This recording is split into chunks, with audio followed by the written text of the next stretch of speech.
Science में chapter number 17 stars in the solar system, ये हमारा कंटिन्यू था। ठीक है, हम कॉन्स्टेलेशंस के बारे में देख रहे थे। कॉन्स्टेलेशंस में हमने एक कॉन्स्टेलेशन देखा था उर्सा मेजोर, याद रखो। ठीक है, सप्तर्षि जिसे हम इंडिया में बोलते हैं।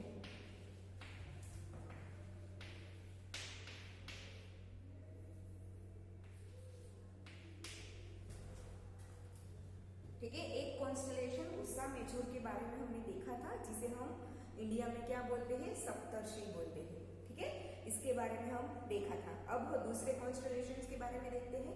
उसके पहले हम एक्टिविटी 17.7 देखेंगे। ठीक है, पेज नंबर 223 पे एक्टिविटी 17.7।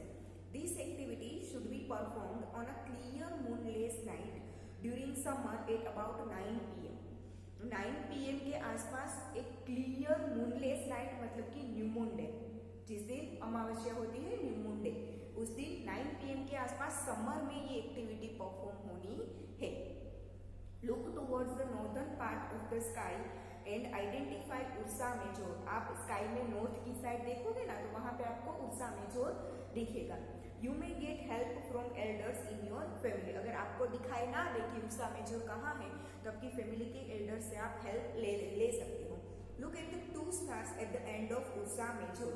उर्सा मेजोर के एंड में जो 2 स्टार एक साथ आते हैं ना, मतलब कि ये वाला पार्ट यहाँ पे है उर्सा मेजोर, ये जो 2 एंड के होते हैं ना, ठीक है, ये वाला पूरा चम्मच जैसा बन रहा है, तो ये वाले जो 2 एंड के जो होते हैं ना स्टार्स, उसे देखो, देखो यहाँ पे दिया है, ये उर्सा मेजोर यहाँ पे ड्रॉ किया है, उसके लास्ट के 2 स्टार्स देखो। वहां से स्ट्रेट लाइन में ऊपर जाओगे ना, तो आपको एक बहुत ज्यादा चमकता स्टार दिखेगा, दैट इज पोल स्टार। ठीक है, वहां से स्ट्रेट लाइन में ऊपर आप जाओगे ना, तो वहां से आपको पोल स्टार दिखेगा। ठीक है, toward stars at the end of Ursa Major. Now imagine a straight line passing through these stars as shown in figure. यहाँ पे फिगर, ये 2 स्टार के स्ट्रेट लाइन ऊपर एक स्ट्रेट लाइन इमेजिन करो, तो ऊपर आपको दिखेगा कि वहां पे पोल स्टार है। Extend this imaginary line towards the north direction about 5 times the distance between the 2 stars. This line will lead to a star which is not too bright. इतना ब्राइट नहीं होगा, this is the pole star. ठीक है, which is बहुत ज्यादा एकदम bright नहीं होगा, वो क्या है, पोल स्टार है। Observe the pole star for some time, note that it does not move at all as other stars drift from east to west. ठीक है, वो पोल स्टार है, उसे आपको थोड़ी देर के लिए देखना है, तो आपको पता चलेगा कि जैसे दूसरे स्टार्स होते हैं वो ईस्ट टू वेस्ट मूव करते हैं, बट पोल स्टार है वो कहीं भी नहीं जाता, वो वहीं पे रहता है। Now activity 17.8। During a summer night observe Ursa Major 3-4 times at an interval of 2 to 3 hours। ठीक है, ड्यूरिंग समर नाइट आपको क्या करना है, एक रात आप समर में एक रात आप देखो। ठीक है, उर्सा मेजोर आपने मानो कि रात के 9 बजे देखा, आफ्टर 2 or 3 hours, मतलब कि 11 या 12 बजे फिर से एक बार उसे देखो। ठीक है, आफ्टर 2 or 3 hours, मतलब 1 या 2 बजे या 3 बजे के आसपास देखो, फिर अगेन ऐसे अलग अलग 2 या 3 hours के इंटरवल पे उसे देखो, तो आपको अलग अलग पोजीशन उर्सा मेजोर की देखेगी आपको। ठीक है ना, also locate the pole star each time आपको पोल स्टार भी लोकेट करना है, तो आपको दिखेगा कि पोल स्टार आपने जितनी भी बार देखा पोल स्टार वहीं के वहीं है, वो हिला नहीं है, बट उर्सा मेजोर उसके आस पास घूम रहा है। ठीक है, ऐसा आपको दिखेगा। पहले जहां पे था वहां से थोड़ा दूर गया है, वहां से थोड़ा दूर, वहां से थोड़ा दूर, तो उर्सा मेजोर अपनी प्लेस चेंज करता है। Now, does Ursa Major appear to move from east to west? Yes, pole star वहीं पे है, उसके आसपास ईस्ट टू वेस्ट डायरेक्शन में उर्सा मेजर आपको घूमते हुए दिखेगा। Now, does it appear to revolve around the pole star? Yes, आपको वो पोल स्टार के अराउंड रिवॉल्व करता हुआ दिखेगा। Compare your observation with those in figure में देखो ऐसे, पहले मानो कि यहाँ पे था, तो 2-3 घंटे के बाद यहाँ पे होगा, 2-3 घंटे के बाद यहाँ पे होगा, फिर यहाँ पे होगा, ऐसे अपना वो क्या करता है, ये बीच में पोल स्टार उसके आसपास वो घूमता है। ठीक है ना, in fact all the stars appear to revolve around the pole star. सिर्फ उर्सा मेजोर नहीं, आपको सारे स्टार पोल स्टार के अराउंड रिवॉल्व करते हुए दिखेंगे, क्योंकि अकेला पोल स्टार ही ऐसा है जो अर्थ की एक्सिस के एकदम लाइन में आता है। इसीलिए उसका प्लेस चेंज नहीं होता, बाकी सारे स्टार पोल स्टार के अराउंड घूमते हैं ऐसा आपको लगेगा। ठीक है ना, येलो बॉक्स में है वो पढ़ रही हूँ। Note that the pole star is not visible from the southern hemisphere. हम अगर नॉर्थ पार्ट में है, ठीक है, तो हमें पोल स्टार दिखता है, बट जो साउथ का पार्ट है ना वहां से पोल स्टार नहीं दिखता, क्योंकि वो एक्सिस के ऊपर आता है, इसीलिए नीचे के जो साउथ के पार्ट होते हैं वहां से पोल स्टार नहीं दिखता। Some of the northern constellations like Ursa Major may also not be visible from some points in the southern hemisphere.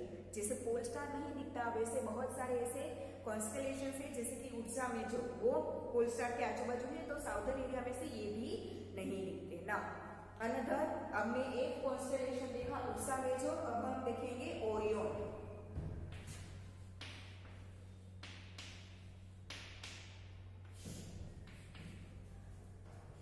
Orion is another well-known constellation that can be seen during winter in the late evening.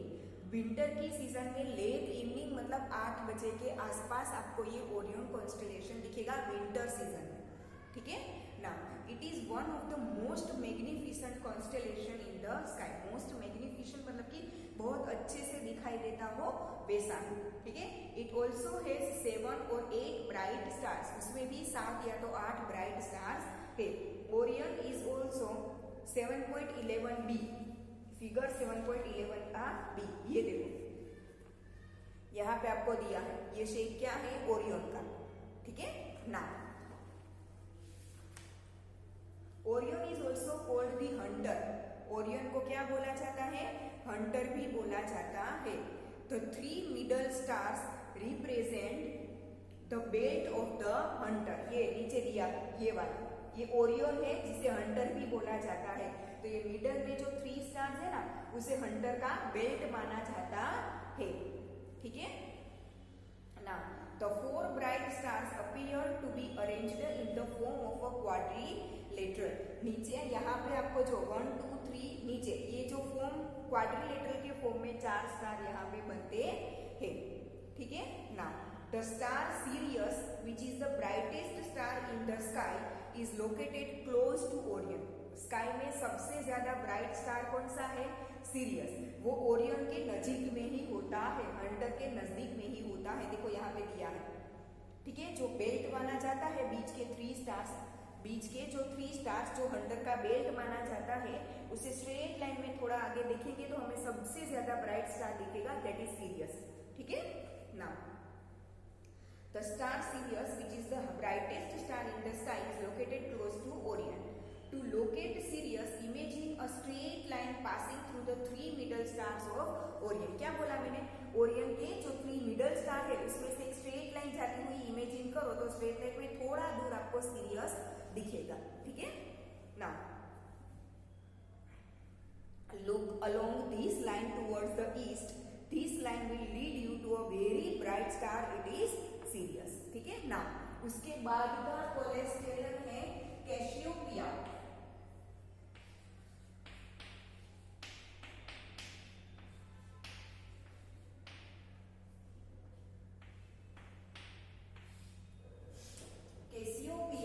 is another prominent constellation in the northern sky.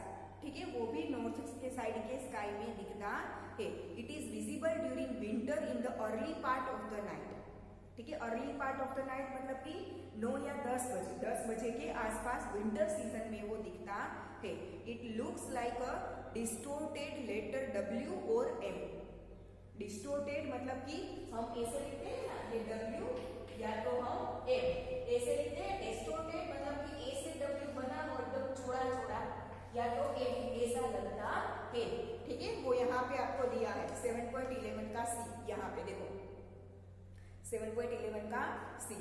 ठीक है ना, did you know, वो yellow bracket वाला yellow box वाला पढ़ रही हूँ। A constellation does not have only 5 to 10 stars. It is a large number of stars.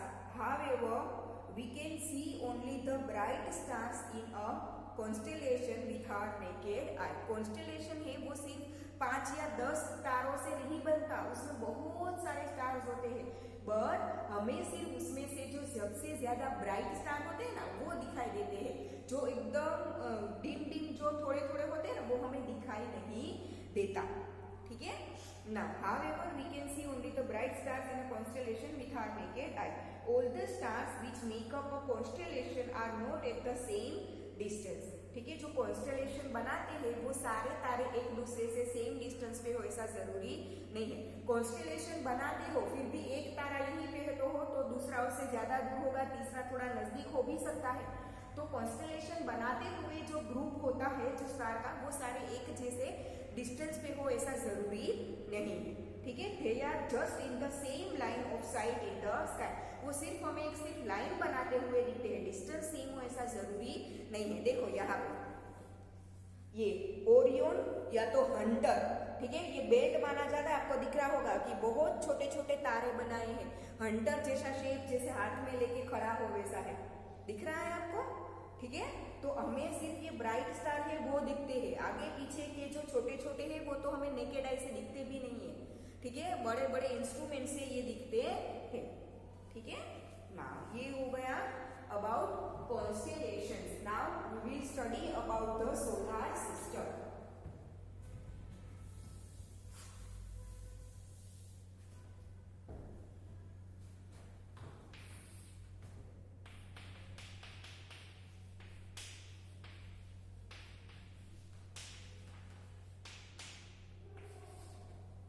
The solar system.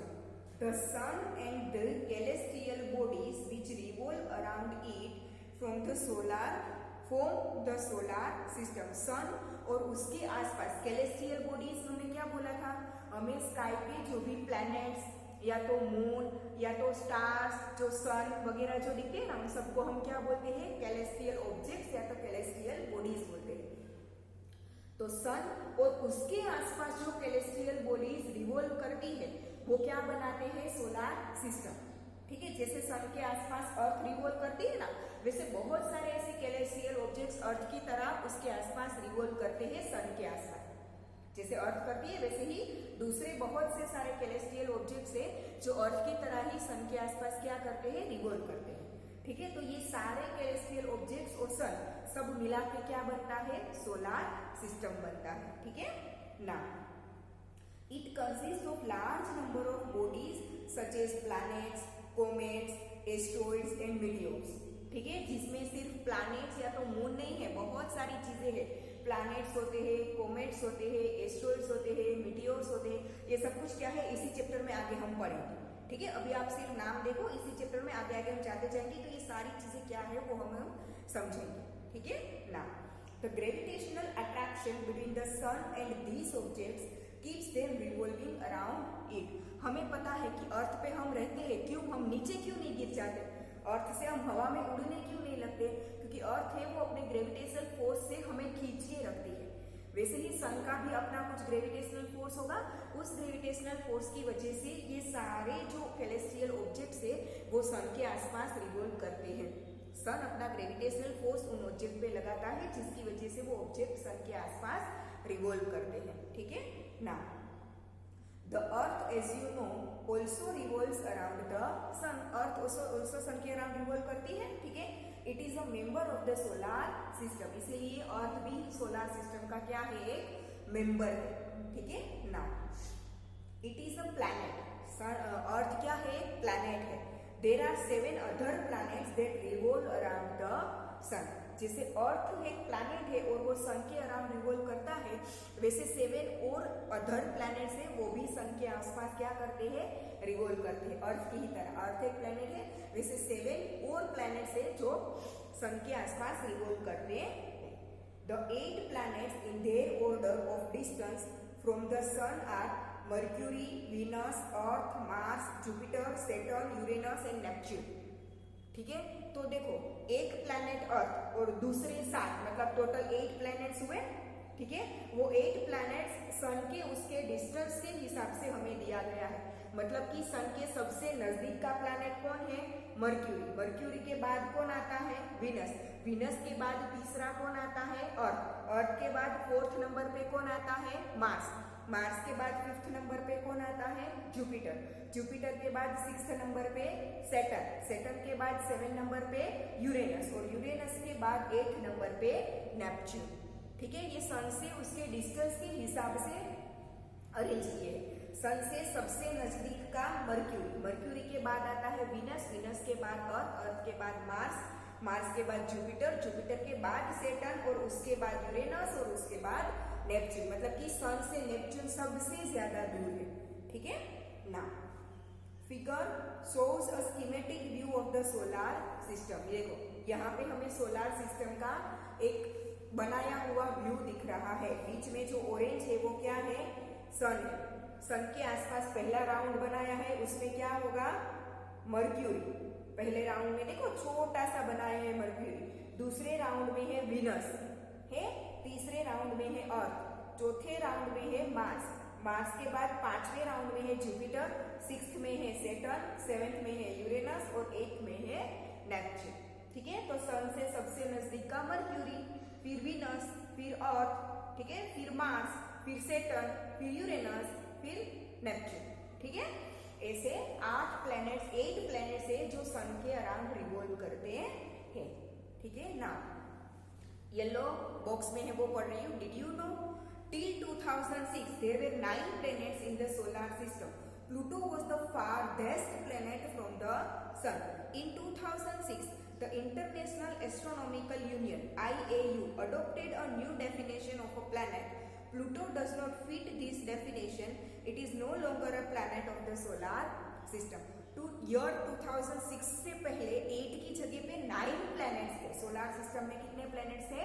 9 planets थे। जो 9th था नेपच्यून के बाद जो आता था वो था प्लूटो। बट 2006 के बाद इंटरनेशनल एस्ट्रोनॉमिकल यूनियन ने प्लैनेट की एक दूसरी डेफिनेशन दी। उस डेफिनेशन के हिसाब से प्लूटो उसमें फिट नहीं हो रहा था, तो ये डिक्लेयर हुआ कि प्लूटो है वो प्लैनेट नहीं है। तो प्लैनेट के जो 9 प्लैनेट्स का लिस्ट था उसमें से प्लूटो को हटा दिया, तो कितने प्लैनेट्स बचे?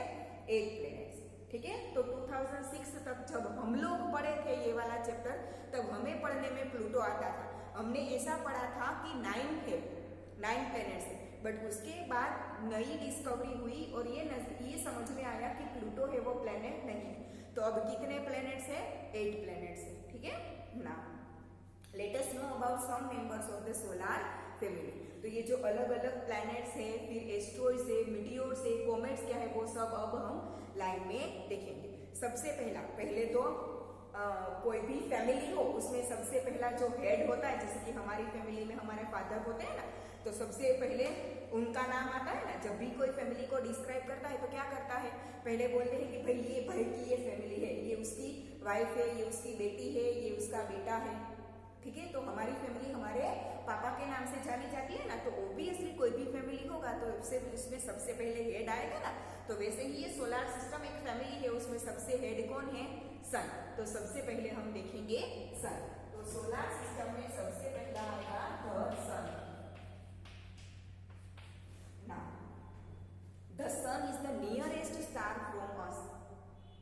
देखो प्लैनेट्स और स्टार में डिफरेंस है। स्टार का अपना खुद का लाइट होता है, जबकि प्लैनेट्स का खुद का लाइट नहीं होता। जैसे कि अर्थ एक प्लैनेट है, अर्थ को अपनी खुद की लाइट है नहीं, सनलाइट उस पर गिरती है तब हमें सब कुछ दिखता है। रात में सनलाइट नहीं आती तो हमें दिखता है नहीं। वो तो ठीक है कि डिस्कवरी से ये ट्यूबलाइट्स, ये लैंप्स वगैरह सब कुछ हुआ, वरना हमारे एंसेस्टर्स के पास ऐसा कुछ नहीं था, तो रात को अंधेरा होता था। ठीक है, तो मतलब कि प्लैनेट्स और स्टार्स में डिफरेंस है। तो हमसे सबसे नजदीक का स्टार अर्थ से सबसे नजदीक का स्टार कौन है? सन। बाकी बहुत सारे स्टार्स है बट वो हमसे बहुत ज्यादा दूर है। ठीक है, तो the sun is the nearest star from us. It is continuously emitting huge amount of heat and light. वो कंटिन्यूअसली ह्यूज अमाउंट, बहुत ज्यादा अमाउंट में एनर्जी और लाइट, हीट और लाइट को एमिट करता है, अपने आप में से निकालता है। वही लाइट तो हम तक पहुंचती है। और हीट गर्म लगता है ना, हम धूप में बैठते हैं तो हमें गर्म लगता है ना। ठीक है, तो वो हीट और लाइट दोनों क्या करता है? एमिट करता है। The sun is the source of almost all energy on the earth. Earth पे हमें जो भी एनर्जी मिलती है ना, हीट एनर्जी या तो विंड एनर्जी या तो जो समुद्र में, सी और ओशन में जो टाइड्स आते हैं वो भी सन की वजह से ही आते हैं।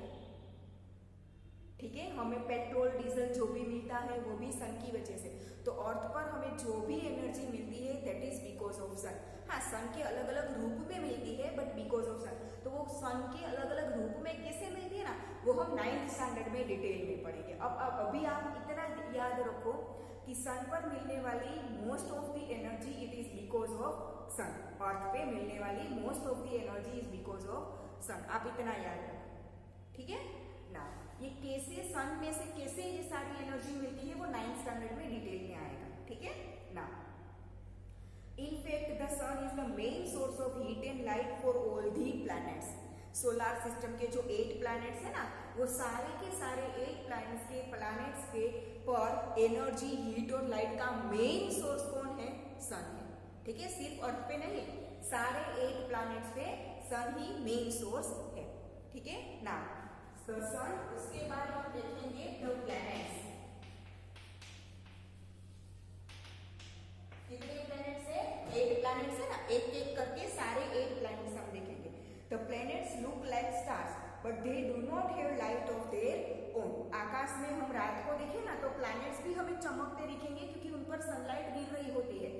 ठीक है, इसीलिए दिखेंगे, जैसे कि मून दिखता है बट उसके पास खुद की अपनी लाइट नहीं होती, सनलाइट उस पर गिरने की वजह से वो हमें ब्राइट दिखते हैं। ठीक है, they merely reflect the sunlight that falls on them. वो प्लैनेट्स क्या करते हैं, जो सनलाइट उन पर गिरती है ना उनको वो रिफ्लेक्ट करते हैं और वो रिफ्लेक्टेड लाइट हमारी आईज में आती है, इसलिए हमें वो प्लैनेट्स ब्राइट दिखते हैं। ठीक है, can you distinguish between planets and stars? तो अब पता चला कि प्लैनेट एंड स्टार क्या है। ठीक है, planets are smaller in size compare to stars. Stars है वो बहुत बहुत बड़े होते हैं। ठीक है, कंपेरिजन में प्लैनेट उससे छोटे होते हैं। अर्थ एक प्लैनेट है और सन एक स्टार है, कंपेयर करो सन कितना बड़ा है। अर्थ की कंपैरिजन में 7 से 8 अर्थ मिलकर भी एक सन नहीं बन सकता, इससे भी ज्यादा अर्थ चाहिए। ठीक है, तो स्टार्स है वो बहुत बड़े होते हैं। दूसरा क्या है कि स्टार्स है उनके पास अपनी खुद की लाइट और हीट होती है, जबकि प्लैनेट्स पर नहीं होती। वो स्टार से मिलने वाली हीट और लाइट पर सर्वाइव करते हैं। ठीक है ना, the simplest method of identifying planets from stars is that stars twinkle whereas planets do not. ठीक है, आप रात में देखोगे ना तो जो ट्विंकल करते हैं वो स्टार्स है और जो स्टेडी होते हैं, चमक में स्टेडी होते हैं, ट्विंकल नहीं करते, वो क्या है? प्लैनेट्स है। ठीक है, also the planets keep changing their positions with respect to the stars. Planets है वो स्टार के कंपैरिजन में अपनी पोजीशन भी चेंज करते रहते हैं, क्योंकि वो सन के अराउंड रिवॉल्व करते हैं तो ऑब्वियसली अपनी पोजीशन चेंज करेंगे। ठीक है, a planet has a definite path in which it revolves around the sun. ठीक है, प्लैनेट का एक अपना खुद का पाथ होता है, वही पाथ में वो सन के अराउंड रिवॉल्व करते हैं। ये जो सोलर सिस्टम की आपको यहाँ पे फिगर दी है ना, तो ये जो सर्कल बनाए हैं ना अलग अलग, that circles are the path of that planet. ठीक है, पर्टिकुलर प्लैनेट का वो सर्कल क्या है? एक पाथ है। आपको दिख रहा है अर्थ, अर्थ का ये जो सर्कल बनाया है ना, मतलब कि वो अर्थ का सन के अराउंड रिवॉल्व करने का पाथ है। ठीक है, वैसे ही ये सैटर्न देखो तो सैटर्न का ये जो सर्कल बनाया है ना, उसी सर्कल में वो पाथ में वो सन के आसपास रिवॉल्व करता है। ठीक है, तो यहाँ पे ये जो बड़े बड़े सर्कल्स दिखाए हैं they are the path of that particular planet. हर एक प्लैनेट का पाथ अलग अलग होता है, इसीलिए हर एक प्लैनेट के लिए यहाँ पे अलग अलग सर्कल बनाए हैं। देखो, ठीक है, सारे प्लैनेट्स को एक सर्कल में नहीं दिखाया गया, हर एक प्लैनेट का अलग अलग सर्कल है ना। ठीक है, तो वो अपना खुद का पाथ होता है, हर एक प्लैनेट का अपना खुद का अलग अलग पाथ होगा। ठीक है ना, this path is called an orbit, और इस पाथ को हम क्या बोलेंगे? Orbit of that planet. जो अर्थ का जो पाथ होता है वो अर्थ की ऑर्बिट है, मर्क्यूरी का जो पाथ है वो मर्क्यूरी की ऑर्बिट है। ठीक है ना, the time taken by a planet to complete one revolution is called its period of revolution. ये जो पूरा पाथ मतलब कि पूरी एक ऑर्बिट कंप्लीट करने में, एक जगह से स्टार्ट करके कंप्लीट करके वापिस से उसी जगह पे वापिस आ जाए, तो ये एक जो रिवॉल्यूशन होता है उसे बोलते हैं उसका पीरियड ऑफ रिवॉल्यूशन। क्या बोलते हैं? उसका पीरियड ऑफ रिवॉल्यूशन। मतलब कि एक जगह से स्टार्ट करके घूम के वापिस उसी जगह पे आने में जितना टाइम लगता है ना, उस टाइम को पीरियड ऑफ रिवॉल्यूशन बोलते हैं। ठीक है the period of revolution increases as the distance of the planet increases from the sun. ठीक है, प्लैनेट का सन से जैसे डिस्टेंस इंक्रीज होता है वैसे ये पीरियड ऑफ रिवॉल्यूशन भी इंक्रीज होता है। सन से सबसे नजदीक कौन है? मर्क्यूरी। सन से सबसे नजदीक वाला कौन है? देखो प्लैनेट मर्क्यूरी। तो मर्क्यूरी का पीरियड ऑफ रिवॉल्यूशन सबसे कम होगा। मर्क्यूरी के बाद क्या आता है? वीनस।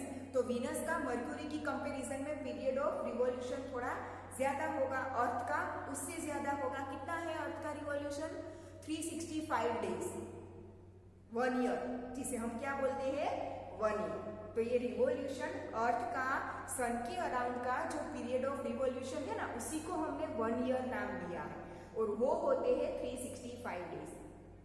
ठीक है, तो जैसे सन से प्लैनेट का डिस्टेंस बढ़ता जाएगा वैसे ये पीरियड ऑफ रिवॉल्यूशन भी इंक्रीज होता जाएगा। ठीक है ना। Beside revolving around the sun, a planet also rotates on its own axis like a top। ठीक है, टॉप, घुमरडो, जिसे आप घुमाते हैं तो वो अपनी एक्सिस पे घूमता है ना, वैसे ही सारे प्लैनेट्स अपनी एक्सिस पे भी घूमते हैं और वो सन के अराउंड भी घूमते हैं। जैसे अर्थ को हमने देखा ना, अर्थ में रात और दिन क्यों होते हैं? क्योंकि अर्थ अपनी एक्सिस पे घूमती है, वो अपनी एक्सिस पे घूमती है, उसकी वजह से रात और दिन होते हैं और वो सन के अराउंड रिवॉल्यूशन करती है, उसकी वजह से ईयर चेंज होते हैं और विंटर, समर, मानसून ये सारी सीजन आती है। ठीक है, तो ना सन के अराउंड जो घूमती है उसे बोलते हैं रिवॉल्यूशन और वो अपनी एक्सिस पे घूमती है उसे बोलते हैं रोटेशन। ठीक है, सन के अराउंड रिवॉल्यूशन, अपनी एक्सिस पे रोटेशन। ठीक है ना। Some planets are known to have moons, satellites revolving around them.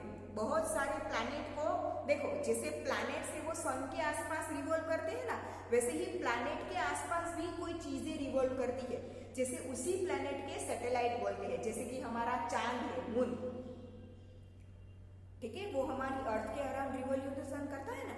जैसे अर्थ सन के अराउंड रिवॉल्यूशन करती है वैसे ही मून है वो अर्थ के अराउंड रिवॉल्यूशन करता है। तो वो क्या है? अर्थ का सैटेलाइट है। मून है वो अर्थ का क्या है? सैटेलाइट। तो ऐसे सारे प्लेनेट के अपने अपने सैटेलाइट होते हैं। अर्थ का एक ही सैटेलाइट है जिसे हम मून बोलते हैं। ठीक है, तो ऐसे बाकी सारे जो 7 प्लैनेट्स है उन सबके भी अपने अपने सैटेलाइट होंगे जिसे उनके मून भी बोले जाते हैं। ठीक है ना। Any celestial body revolving around another celestial body is called its satellite। एक celestial body के आसपास जो दूसरी celestial body रिवॉल्व करती है उसे उसका सैटेलाइट बोला जाता है। जैसे कि एक celestial body मतलब अर्थ, उसके आसपास दूसरी celestial body मतलब कि मून रिवॉल्यूशन करता है, तो मून है वो अर्थ का क्या है? सैटेलाइट है। क्लियर ना। The earth can be said to be a satellite of the sun। जैसे अर्थ है वो सन के अराउंड रिवॉल्यूशन करती है ना, तो अर्थ है वो सन का सैटेलाइट है। ठीक है, मून है वो अर्थ के अराउंड रिवॉल्यूशन करता है, तो मून है वो अर्थ का सैटेलाइट है। ठीक है, नाउ दो generally we call it a planet of the sun. ठीक है, पर स्टार के आसपास घूमता है इसीलिए हम उसे क्या नाम देते हैं? प्लैनेट का नाम देते हैं। We use the term satellite for the bodies revolving around planets. Star के आसपास जो घूमता है वो प्लैनेट, प्लेनेट के आसपास जो घूमता है वो सैटेलाइट। क्लियर? ठीक है ना। Moon is a satellite of the earth. Moon है वो अर्थ का क्या है? सैटेलाइट है। There are many man made satellites revolving around the earth. Moon है वो नेचुरल सैटेलाइट है। अब मैन मेड सैटेलाइट्स भी एस्ट्रोनॉट्स अलग अलग सैटेलाइट्स बनाते हैं और उसे अर्थ के अराउंड रिवॉल्यूशन करने के लिए भेजते हैं। वो मैन मेड होंगे, नेचुरल नहीं होते। ठीक है, These are called artificial satellites। Man made होते हैं इसीलिए उसे क्या बोलते हैं? आर्टिफिशियल सैटेलाइट्स बोलते हैं। ठीक है, और मून है वो क्या है? अर्थ का नेचुरल सैटेलाइट है। ठीक है, एस्ट्रोनॉमी, ये जो येलो बॉक्स में है वो पढ़ रही हूँ। Astronomy in ancient India.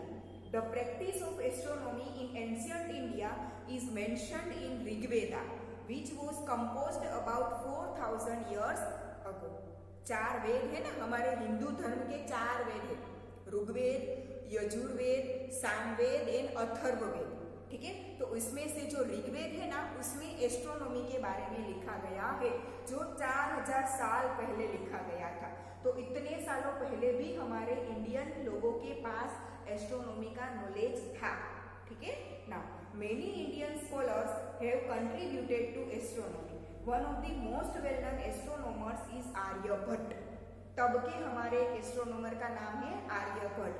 The work of Aryabhatta on astronomy can be found in his writing Aryabhatiya, ठीक है। आर्यभट्ट ने एक बुक लिखी है जिसे नाम दिया गया है आर्यभट्टीय। उसमें एस्ट्रोनॉमी के बारे में उसने बहुत सारा लिखा है। He wrote it in 499 CE at the age of 23 years. 499 CE मतलब अभी कौन सा ईयर चल रहा है?